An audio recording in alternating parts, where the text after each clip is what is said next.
All right, everyone. So we are live today, and today we have a special guest, Dr. Garte. He is a biochemist with a PhD in biochemistry from City College in New York. I believe that's correct, right? Mm-hmm. Yep. So he was an atheist, and now he's a Christian. So today we're just going to talk a little about his testimony, and then some of the reasons he believes in God. And yeah, so thanks for coming on tonight, Sai. You're welcome. My pleasure. So we'll just hop right into it. So my first question for you is, how long were you an atheist for? Well, I was born into an atheist family, so uh, I'm not one of those atheists who gave up religion because I never had any. Uh, Not only were my parents atheists, but so were my grandparents, and all the relatives I ever met were atheists. So, yeah, I come from a very strong militant atheist family. Oh wow. So I why most of your life you spent as an atheist, why were you an atheist? So, well, as I said, I really didn't have any choice in the matter. um, my family were, my parents were actually members of the American Communist Party. They were in the 30s. So they were very strongly militant communists, and atheism goes with communism. So there are very few communists who are not atheists. There probably are some, but they're fairly rare. And so that was true for the whole family as well, pretty much.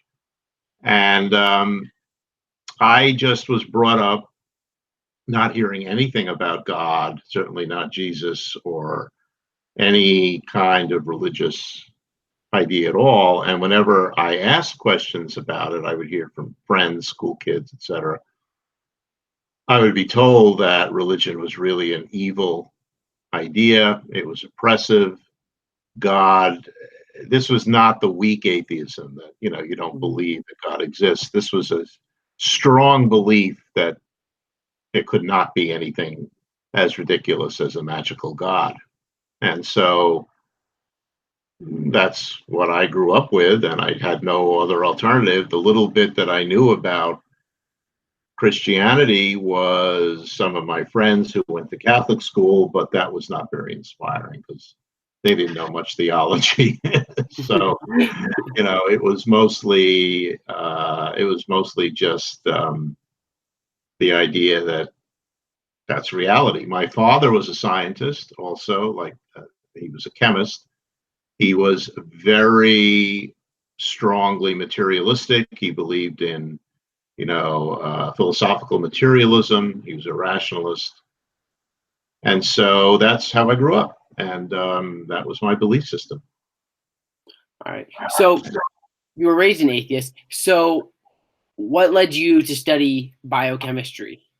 Well, I love science. I loved two things. I loved history and science when I was in school, but I guess science won out because I didn't know what I would do as a history major. I didn't know what kind of job I would get. So I decided that I would study science. I almost dropped out of that because I was started as a biology major, but it was full of pre-med students, and I couldn't keep up with them. That was too competitive. So I switched to chemistry, which I really loved. So my college degree is in chemistry. But what I really loved about chemistry was the way it can be applied to life. So I decided to go into biochemistry, which is I still think is the best of all the sciences because it's the most interesting Yeah, to me. definitely. So I got a PhD in biochemistry and started working in that area. Okay. So as you started to work in a scientific community, what was the religious beliefs, if any, of the scientific community like around you as you started working after you got all your degrees? As far as I know, zero. There might have been some religious people around where I was working, but I never found out about that. I think the closest I got to that was At one point, I was in a university where one of the people near me was a religious Muslim, and he was not shy about his belief, but that was very rare. I knew a couple of Orthodox Jews who were also scientists. I knew a couple in graduate school. I didn't really know any Christians. I didn't know of any. I think that's probably because they were being quiet about it. And there may have been quite a few, but they didn't talk about it much. Um, in the academic circles in which I moved, which means where I worked at universities and when I would go to conferences, religion never came up. It just never was discussed. It was considered something, if anybody was religious, it was not something that they ever talked about. It was a separate part of life. So in terms of my working life, I had very little contact with anyone of any kind of religion, certainly not Christians. Okay, that's really not surprising, but I mean, surprising at the same time. So why? This is kind of a big question. Why do you think there wasn't much of a, if any, of a Christian influence around you in the scientific community? I think there's a couple of reasons. I mean, we know that science historically derived from um, a Christian community. The original scientists were all Christians. They were trying to study the creation to understand how God worked, how the creation was put together. And that includes all the way into the 19th century, Faraday and Maxwell and all these amazing scientists in physics and in chemistry. They were all Christians. Um, Not so much true in biology. And towards the turn of the 19th century and the 20th century, atheism became much more fashionable. And also, several books were written that kind of made it sound as if science and faith were opposite enemies of each other, and you couldn't be one and the other. And that whole idea became very, very popular in the culture in general. And science was making all these strides, and people were saying, well, science is better than religion. Science cures people. It makes great inventions. So, you know, I'm done with religion. I want to deal with science. And that's, has some validity at a very surface level. But the irony is that it was really my studies of science that turned me against atheism, because when I began learning things in physics and later also in biology a little bit deeper than the surface, I began to see that there's something here besides pure chance and pure random movement of molecules and, just spontaneous things happening without anything else. And I began thinking, well, maybe there is not a God, but I'm not sure you can say that for sure. There may be something out there Yeah, that's more a than great. what we just. Yeah, that's a great transition into the next question I had for you was, Mhm. so what were some of these, you talked about these things that started to make you think, what were a few of these things that started to make you think, hey, there might be a creator or a designer, you could say? Hang on one sec. I just want to turn on the light. You're good. Okay. I realize it's getting dark. Yeah, it's all good. Okay, so the first thing I guess that really sort of rocked me was learning about quantum mechanics. I had to learn the Schrodinger equation in physical chemistry and in graduate school.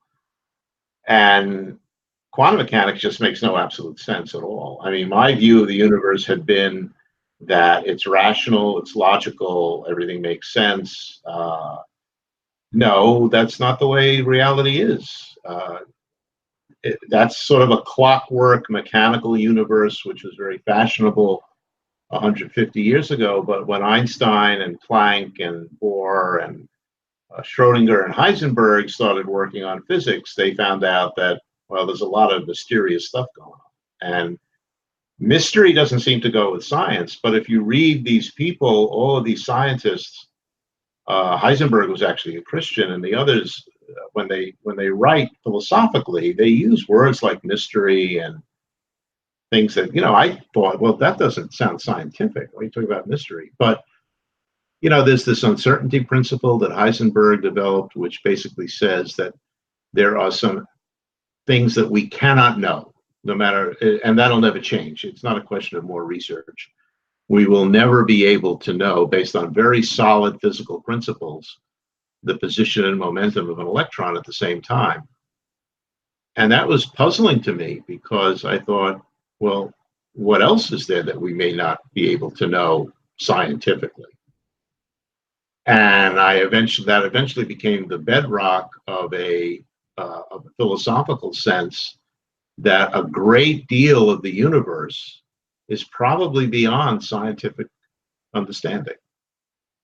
And we don't have to look too far for that. All we have to do is look at things like art and love and humor and all sorts of human characteristics that really are not easily explainable by any scientific method. Now, there are people who say that, oh yeah, you can explain all of that by evolution.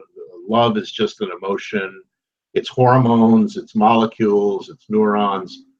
That doesn't really work. It's a just so story, and evolution does not explain any of that. It doesn't explain how we are humans with these amazing abilities to talk to each other,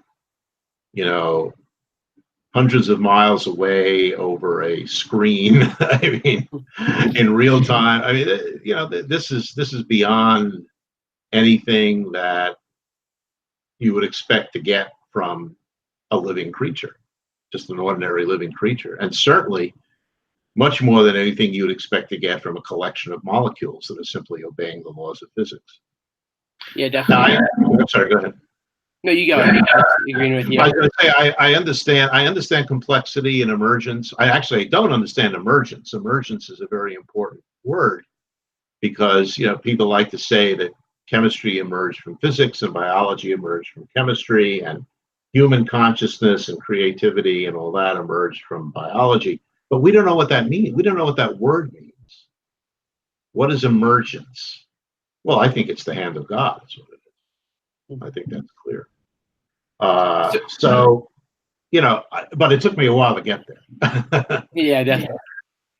So what would you say to, let's say, an atheist who says, so we have these complex issues that we obviously, a lot better than I, that scientists can't understand completely at this point. So what would you say to the atheists that would say, hey, 300 years ago, we didn't know where people came from, but now they came up with a theory of unguided Darwinian evolution, and like these big questions, they're eventually going to be answered in the next couple centuries. This century, they just need their own Darwin. I call that the atheism of the gaps. In other words, we all know what the God of the gaps is. If you don't know something, you say God did it. But what the atheism of the gaps is, if we don't know something, well, we will later. Okay. That's legitimate to some extent. I mean, it's always a mistake to say we'll never know this or we'll never know that. But there are some things that I just mentioned, the Heisenberg uncertainty principle, that's not going to go away. That we're not going to suddenly, quote, solve the Heisenberg principle. That's a fundamental aspect of nuclear physics, and the universe would end if that Heisenberg principle didn't exist. So that's not changing. And there are other things like that. We're finding out more and more of them. There's the Gödel's theorem, which is very interesting, shows that you can't have a system like mathematics be both absolutely consistent and absolutely logically consistent and absolutely correct at the same time, which is very weird. We tend to think that arithmetic and mathematics in general is a pure logical construct that is always right, and he proved that that's not true. So things get really weird. And there are more and more of these examples in physics, and I'm beginning to think that we're going to see the similar things in biology. The difference is that biology is so much more complex, at least I think so. Physicists might not agree, but that biology is, we're just beginning to look at how things work, and how they work is incredibly remarkable. I mean, it's a picture of immense beauty and deep. Uh, you just have to feel deep wonder and awe when you study biology. And if there are any other students listening, I will tell them, study biology. You too. What I like to say is that science is distilled doxology. When you learn science, you are learning about why you praise God, because science tells us about God's creation. It tells us how, not so much how he did it, but it tells us what he did. And when we learn, for example, in life, about some of the systems that go on in every living cell in the world, in this planet, the things that they can do, the way they can convert energy from one type to another, the way they make proteins, the way they basically allow themselves to grow and prosper and change and take over niches, and so it's just incredible. And to think that this happened without some guiding hand is, to me, is incoherent. Okay, yeah, definitely. So maybe you could give me an example. You're talking about all these biology things. Maybe give me an example of one of these processes, or I think that's the correct term, of that just amaze you and say that there Yeah, has to be a mind behind this. yeah, this is very timely. I think the last 3 or 4 days, maybe a little bit more than that, I've been tweeting. I usually tweet one tweet a day, sometimes two, but uh, I decided I was going to tweet about one of those systems, one of those processes, and that is, and those tweets are, you can find them. I guess they started a week ago, and they're all about how cells use energy. It's a very interesting question because we tend to take it for granted. Sometimes you learn, oh well, the sun shines, and energy from the sun is converted into living energy. But how does that happen? That's not an easy thing to do. And the way it happens is just unbelievably remarkable. I mean, what happens is that we eat food, and we eat food that's either plants or animals that ate plants. And the food that we eat is converted in our bodies to a molecule called glucose, which is a kind of a sugar. Most people have heard of that. And glucose goes through a whole series of reactions, which I don't describe in detail because it's much too complicated, but many, many reactions. And it even goes through a cycle called the Krebs cycle, and that all of those reactions and all those cycles, all the reactions within the cycle, end up producing hydrogen ions. Hydrogen ions are just a proton with no electron. And while all of that happens, there is energy released from these cycles and these reactions that go on, starting with glucose, and that energy pushes the protons across a membrane. Now, what is the purpose of that? Well, when the protons are on the other side of a membrane, you have what's called an osmotic imbalance, okay? And that's, they got a lot of protons on one side of the membrane and only a few on the other. So the protons have a physical force to go back across the membrane, back across it where they were pushed from. And they do. But the way they do it is they go through a hole, which is part of this amazing machine. It's a molecular machine. And as they go through the hole, they turn a protein wheel. It literally turns physically. And as it turns a shaft. This is like a water wheel turning a shaft. And when that shaft turns, it changes the shapes of a whole set of proteins right beneath it. And what is that?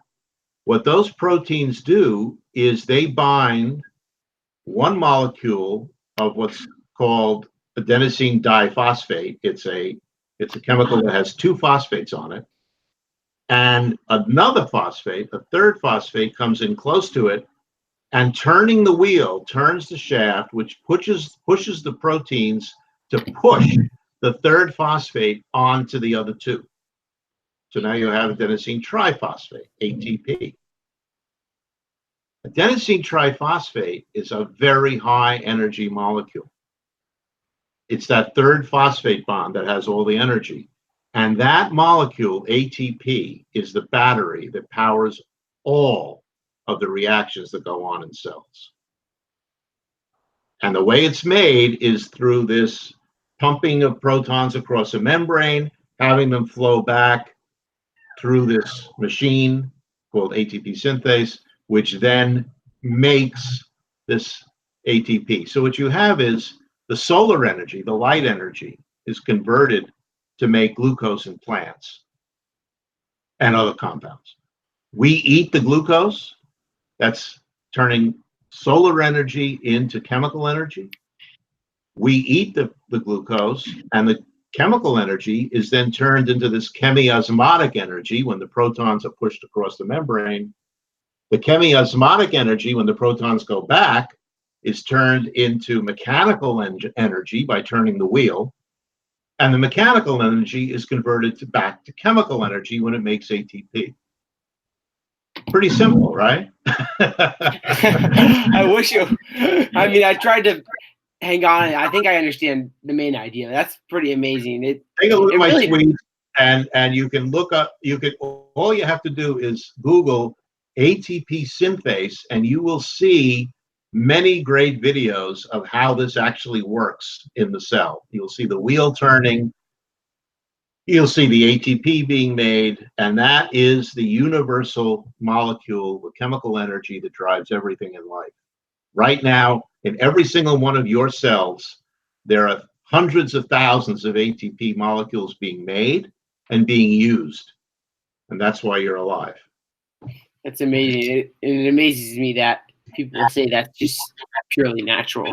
So we'll move on here. So my next question for you is about the origin of life and the theory of I think it's called abiogenesis. My question for you is, do you think that there will be a naturalistic explanation for the origin of life, or could it only be of a divine influence? Well, I think, you see, the thing is, I think there has to be a divine influence because we have no idea how the origin of life could have started. We just don't have it. We don't even have a theory. And it's been 60 years that people have been working on this, and we're no further than we were 60 years ago. There are so many problems with a purely natural, let's start with this, and then you add that, and then you go to the next step.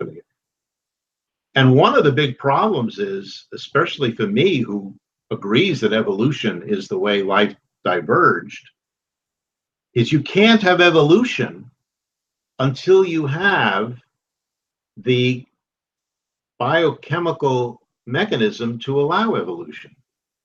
And how did you get that? You have to have a genetic code, which is information. You have to have all these very complex systems that, by the way, are 10 times more complex than the one I just mentioned. Yeah, I believe it. Yeah. So all of this has to be in place. And how do you get that? Nobody knows the answer to that. There's ideas about RNA world. There are a lot of ideas that people have come up with. There's very little evidence. I'm not talking about that it happened. I'm talking about that it even could happen. So I think that I don't think there's an answer which is simply God did it, because even if that's true, which I believe it is, I think God did everything. We still want to know how. Okay, mm-hmm. We still want to know what did he do? Okay, how did it all happen? And I don't know if we can find that out or not. We might not. We might need a different way to approach science than what we have now, because now science is, by definition, naturalism only. In other words, methodological naturalism does not allow for anything other than what we can test in a laboratory, what we can show comes from purely naturalistic forces.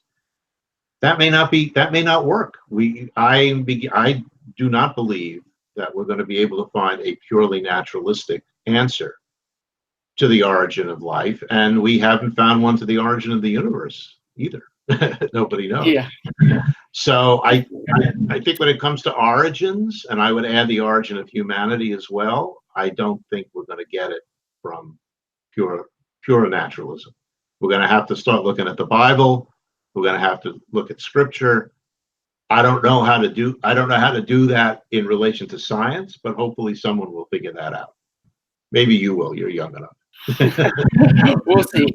Yeah, we'll try to. I should remind everyone that's listening that we'll try to get to some questions that are put in the chat, probably around like 7:45, 7:50-ish before we end. But my next question for you, Sai, is you talk about how you transition toward this belief in God. So you can believe in God and not be a Christian. So what led you Correct. to become a Christian and believing that Jesus rose from the dead from just a belief in God? That's a very good question. I mean, there was a point at which I had gotten to the point of saying, well, I can't be an atheist anymore. I'll be an agnostic. I don't know whether God exists or not. And then I got to the point of thinking, there's something out there. I don't know what it is. There's something out there that has a hand in creation, has a hand in all of these emergences, etc. But I don't know what it is, and I couldn't find any religious instruction on it. I hadn't read the Bible much. And then I started reading the Gospels. And I was incredibly struck by this incredible story that made it all clear. God had mercy on his creation, us, and sent his son to be a human being and live with us. What a great idea. Okay, that's how God came and said, okay, here I am. I love it when atheists say, if God exists, where is he? Well, he was there. He was walking around talking. What more do you want?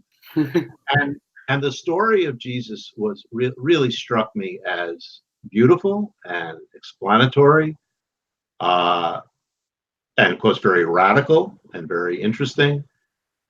But I still wasn't a Christian. I started thinking I would like to be a Christian, but I couldn't do it because my early training, my early upbringing in atheism was so strong that whenever I started going to church and I heard wonderful sermons, I heard all kinds of great things, and but I still was on the outside because every time I thought, well, maybe I could be a Christian, I thought, no, that's impossible. It's magic. It's not real. It's, it just, I couldn't get myself to go there. And there were times when I saw things, when I was in Italy, for example, I went to churches and I saw some beautiful things, and I felt very emotional, very spiritual, but I couldn't cross over that thing until one day, and this was, I don't remember the exact year, but it was in the early 2000s, I was driving, and I should probably mention the book here because this story is told in detail in my book. Is this a good time I could mention? Yeah, go for it. Pretty much everything I've been saying about my journey is in a book that I wrote, and it was it's about to be published by Kriegel Publications, which is a Christian publisher. It's called The Works of His Hands. It will come out in November. And it's basically, the subtitle is A Scientist's Journey from Atheism to Faith. And it really describes my journey including my scientific rationale. And there's one chapter where I talk about what actually happened and how I became a Christian. And that was by a visit from the Holy Spirit. As I was driving, I began to basically speak to myself in words. They were English words. I wasn't speaking in tongues, but they were words that I didn't know, and they were on a subject I didn't know anything about. And as I said, I don't want to give away too much because it's in detail in the book, but it was sort of a sermon that I was preaching.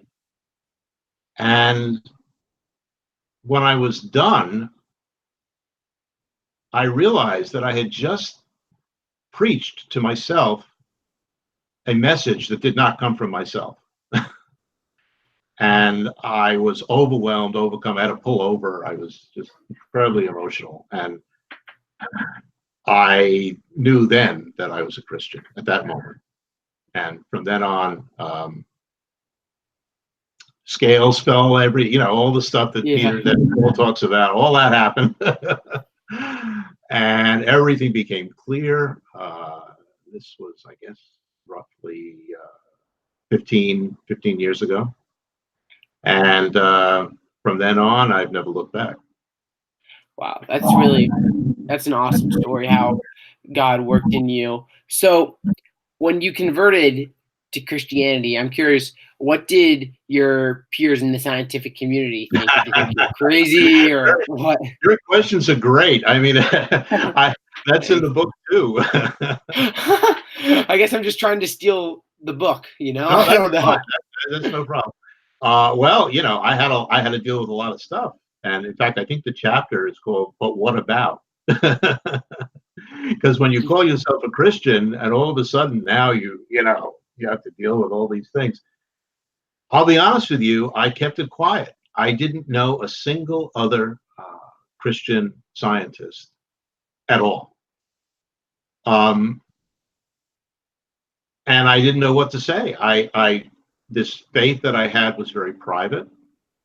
I went to church, but nobody knew I was going. None of my colleagues.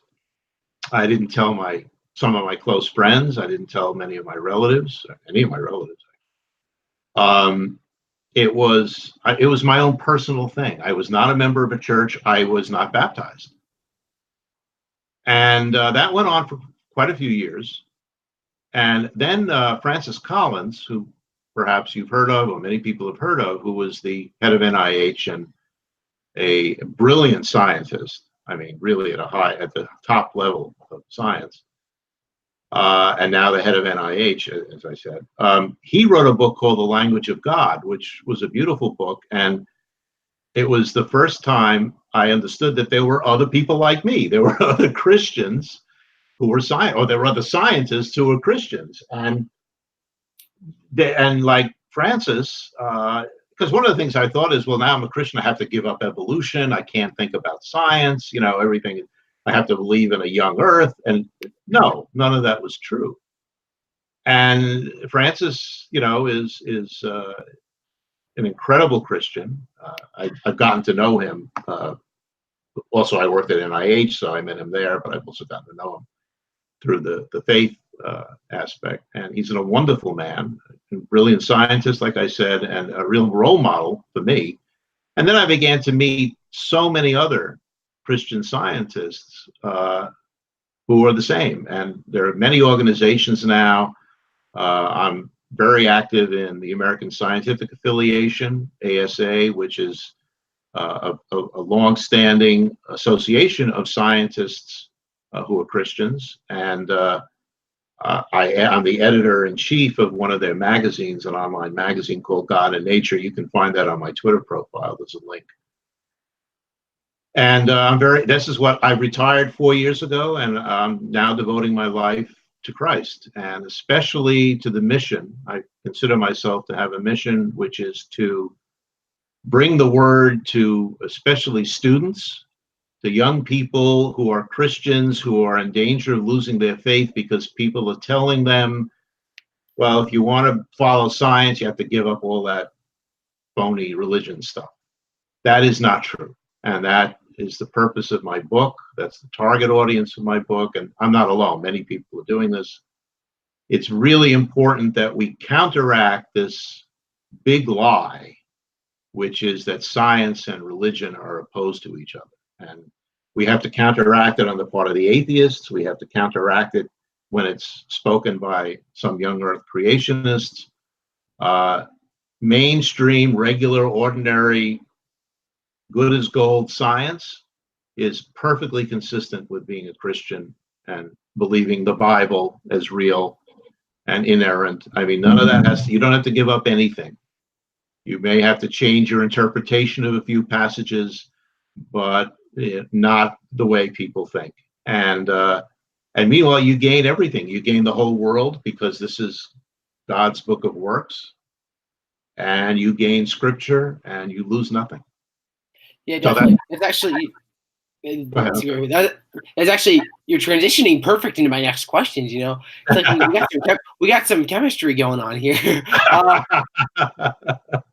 So my next question for you is I know that you talked about how you believe in evolution in an old Earth. Now, a lot of Christians will say, "Hey, the Bible says that the Earth is about 6,000 years old, and there's no evolution, basically." So, how did you? Well, first of all, I read the Bible, and it doesn't say that at all. So when people say, "Oh, I take a literal view of the Bible," they're not. That's not true. They don't. The age of the Earth is never mentioned in the Bible. That was a conclusion reached in the 1600s by Bishop Ussher, who did some calculations. So that's an interpretation. Okay, that's not in the Bible. That's not part of the text. I don't know if you're aware of this, but the Bible also never says that Adam was the first man. It says there was no man to work the ground, which means there were no farmers, and so Adam had to had to take care of the garden. It never says there were no other people around. It never says Adam was the first man. It just doesn't say it. So we get a lot of interpretation, which then becomes the Bible tells us. No, the Bible doesn't. This is your interpretation of the Bible. And that's true for a lot of things.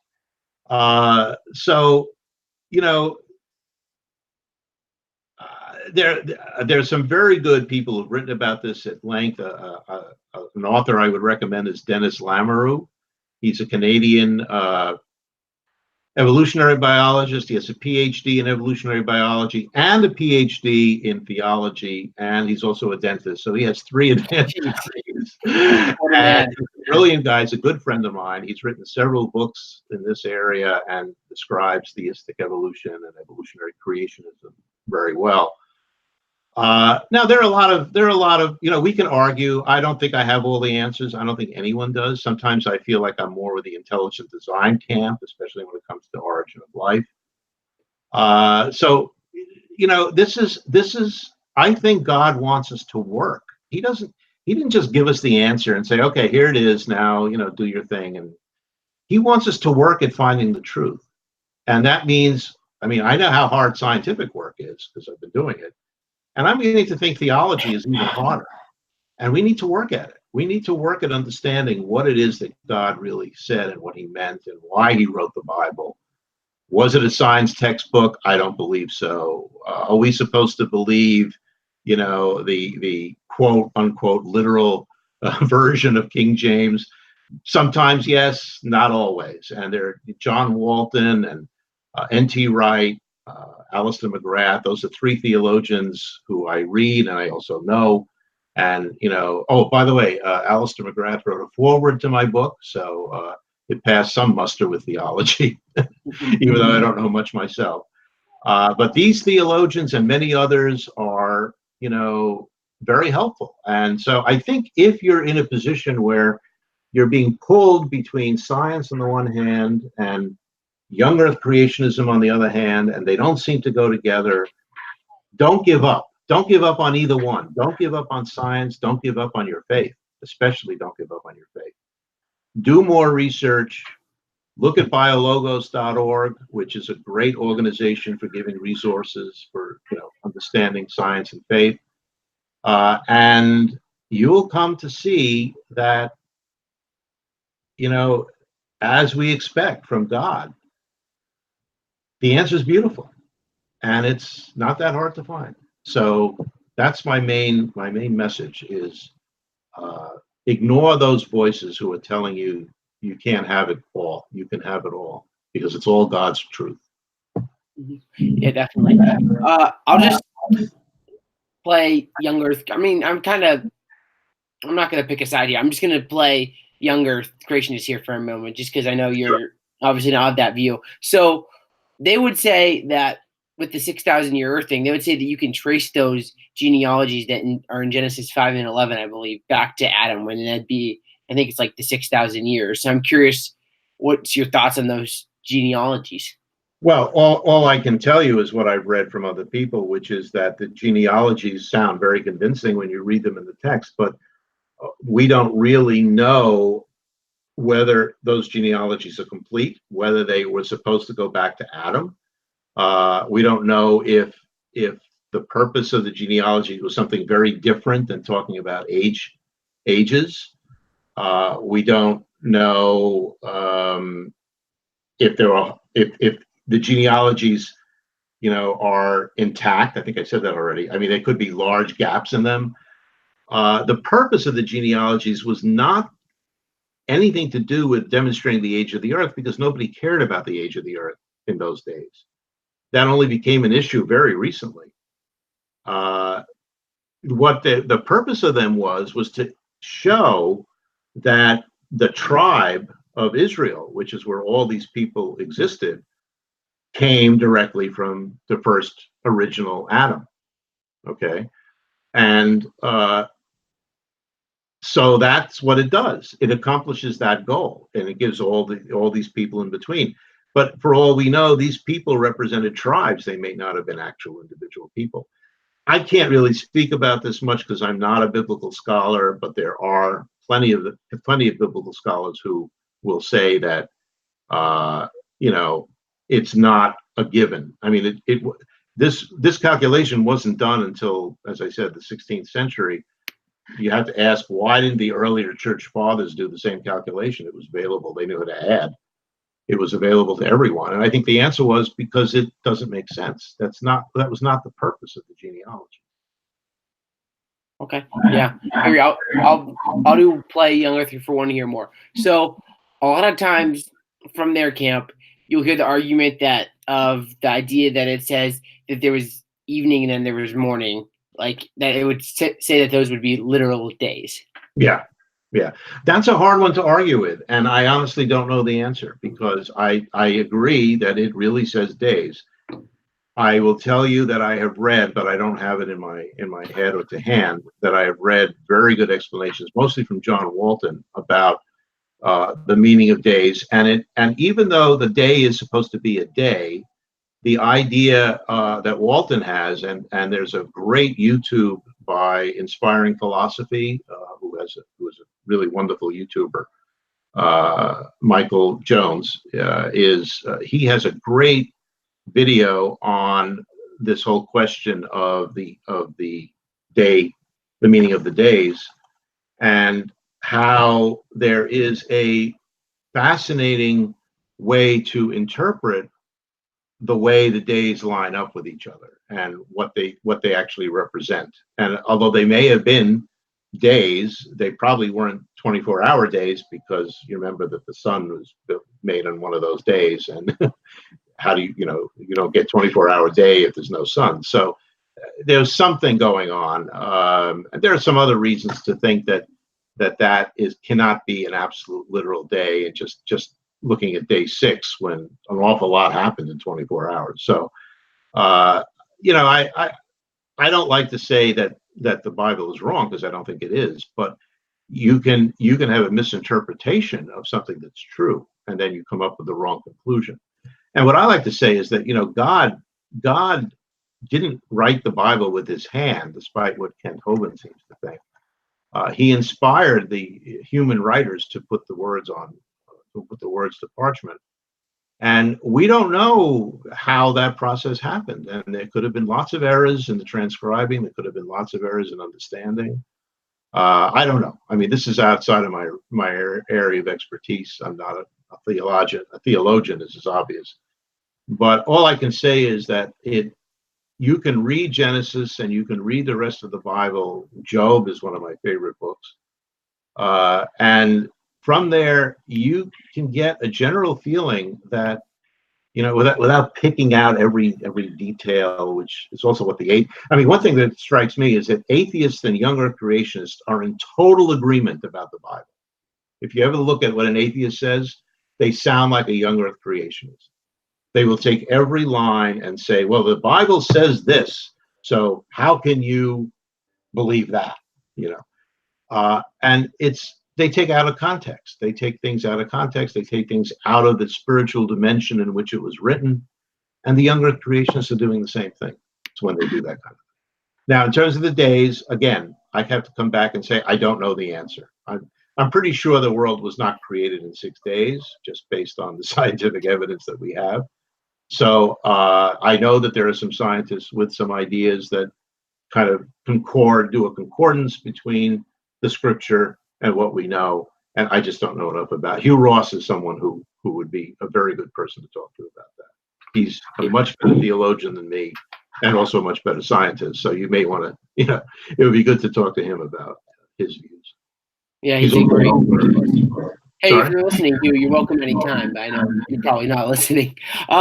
So my last question for you before we go into a couple just questions from the live chat is: so you have a massive Twitter following. I think it's like 11 or 12,000 followers. So 13 and a half, something like that. 13 and a half. My bad. I underestimated. Oh, no. My question for you is: how do you handle some of what you call the trolls of Twitter who can just be very hostile towards Christianity, don't say there's no evidence for God, things like that? I'm just curious how your thoughts on.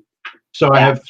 I have three rules. If somebody asks a question, and I have a lot of these, I did a few today. I get a lot of atheists who just say, but how can you explain such and such, or why do you think this? And then I answer them. I'll answer them twice. I don't go into a lot of. I don't like to keep answering over and over. But usually that's enough. I answer the question, and usually they're okay. Then I have the ones who just make nasty comments like, "Go follow your sky daddy" or whatever, and I ignore those. I mute them, and I don't pay any attention to them because they're there. They're there just for their own purposes. They're not interested in a dialogue. They're not interested in learning. They're not really interested in much. And the third group, which is rare, but not as rare as I hope, are people who actually insult me. And they tell me I'm not a scientist, I'm a fraud, and many, many worse things, which I won't repeat. And I immediately block those.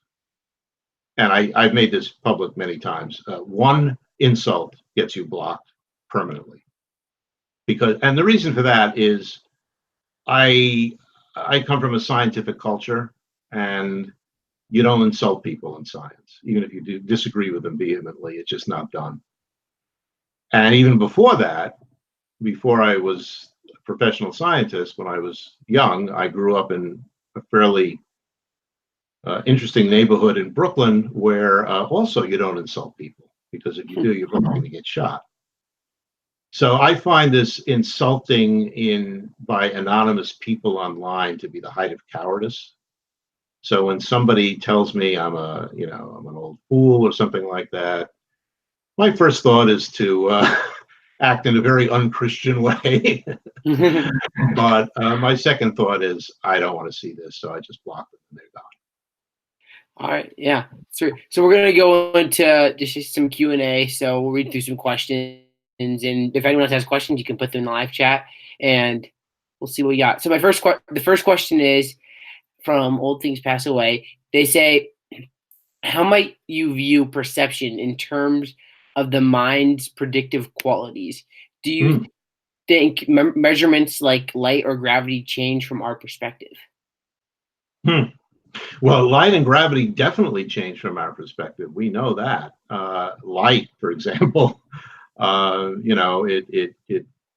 light can take all kinds of forms as we watch, for example, a source of light in the water versus in the air versus up in space. Gravity also. It's a very good question about the mind's perception, because what I have said to people is, we perceive a lot of solidity where there really isn't any. I mean, now I'm putting my hand on my computer and I feel like it's solid, but it's not solid at all. It's mostly empty space. So why do we perceive it as solid? Well, we need to. That's how, that's part of evolution of animals, is that we can't see things and feel things and understand things the way they really are, because we wouldn't be able to deal with it. So what we have is our senses in our fingers feel the electrostatic interaction with the molecules that we're touching, and it makes it resists us, and we feel like it's solid. But all of matter is composed mostly of empty space. Every atom has a tiny nucleus at the center and a huge empty space where the electrons are, and we don't see that. We can't feel that. We don't perceive it, even though that's the reality. So how that all worked, I think it's part of it is evolution, and part of it is God's grace. I think we were created to do what we're doing, which is to understand the world as it is. Yeah, it's a great answer. Next question from SJ says, do you think biology departments are hostile towards Christians and theists today? She says, I heard William Lane Craig say they're more hostile than physics departments. Yes, I agree with her. The science which is most amenable to philosophy in general, and especially to philosophy that verges on the mysterious, is physics. The worst is biology, and I don't know why that is. Biologists tend to be much more atheistic in general. There are more atheists among biologists, I think. This is just anecdotal. I haven't done any surveys. And biologists are often more vehemently atheistic than physicists. A lot of physicists will say, well, I don't know about that. Maybe.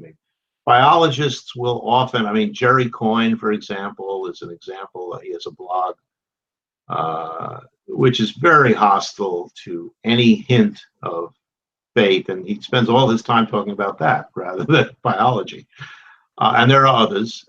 There are a few exceptions to that, but I think SJ's right that, unfortunately, at least at this point, biology is really actively hostile towards the idea of faith, and I hope that changes. I wrote a paper on teleology in biology, and it was published in a journal of the ASA, which I mentioned before, called Perspectives in Science and Christian Faith. And even in that journal, which is read by Christians and was reviewed by Christians, there were some biologists who weren't happy with my talking about teleology, purpose in life. And it's silly because, you always, the fox is hunting because he's hungry and he wants to catch food. He has a purpose for his action. It's not random. So the idea that there's no purpose in biology is just so absurd. I don't know, but it's caught on. It's hard to overcome. Yeah, definitely. So we have one last question here for you again. Old Things Pass Away again says, do you ever dabble in the original languages in the Bible? I have not. No, I'm terrible at language. I will read what other people say. The only exception was the story about Adam, which I mentioned. I did look at the Hebrew, the Hebrew text, and I tried to translate it, from the word, each word. And I don't really know Hebrew, so I don't know if I was doing it right. But it clearly does not say the first man. It just says the man. Let's see if I remember right. There was no man to work the ground, is what the text. Anyway, but other than that, no. I know a lot of people who are Hebrew scholars. There's some great ones on YouTube and on Twitter. IP is, again, Inspiring Philosophy is a great example of that. Mike Winger is obviously a scholar in this area. There are many good scholars, but no, language is, I barely can speak 2 languages. I lived in Italy for 10 years. I barely learned the language. So. There's one more question here before we wrap things up. They say, where would you start with it says, where would you start with studying science and Christianity being compatible? I would start with biologos.org. There's a lot on there. There's a lot of articles. They're all different areas. That's the purpose of that organization. Now, you may not agree with everything that they say. There are some of the things that they say, for example, about evolution of man, which I don't agree with completely. I do believe that God created man in his image. I don't think evolution explains it all. But it doesn't matter because they will give you resources and you can read for yourself. And of course, if you can wait till November, you can buy my book and read it all there. It's a great way. There's a list of books that I have tweeted before, and I'll probably do it again. From many of them from friends of mine, but also some people I don't know who have are really good, or they're all good introductions. One that if you're kind of on the young side, there's a book written for young folks by Andy Walsh called Across the Multiverse, and I'm pretty old, so I don't know a lot of this stuff, but he uses references to various films and current cultural stuff, and talks about the whole idea of Christianity being compatible with science, and I would recommend that one. It's quite popular. Came out about a year ago. Yeah, it's great stuff.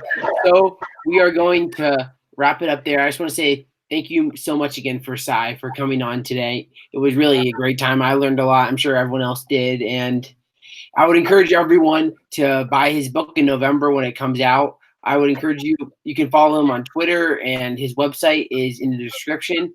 And on our terms, if you want to see more of our stuff, please subscribe, like this video, so more people can see the amazing Cy Garte. And our social media is in the description. If you want to become a Patreon and financially support us, that's in the description. And yeah, that's all I have. So thank you so much for coming on, Cy. It's been fun. Thank you for having me. All right, everyone. So thanks for listening, and have a great night. Remember, big questions need good answers.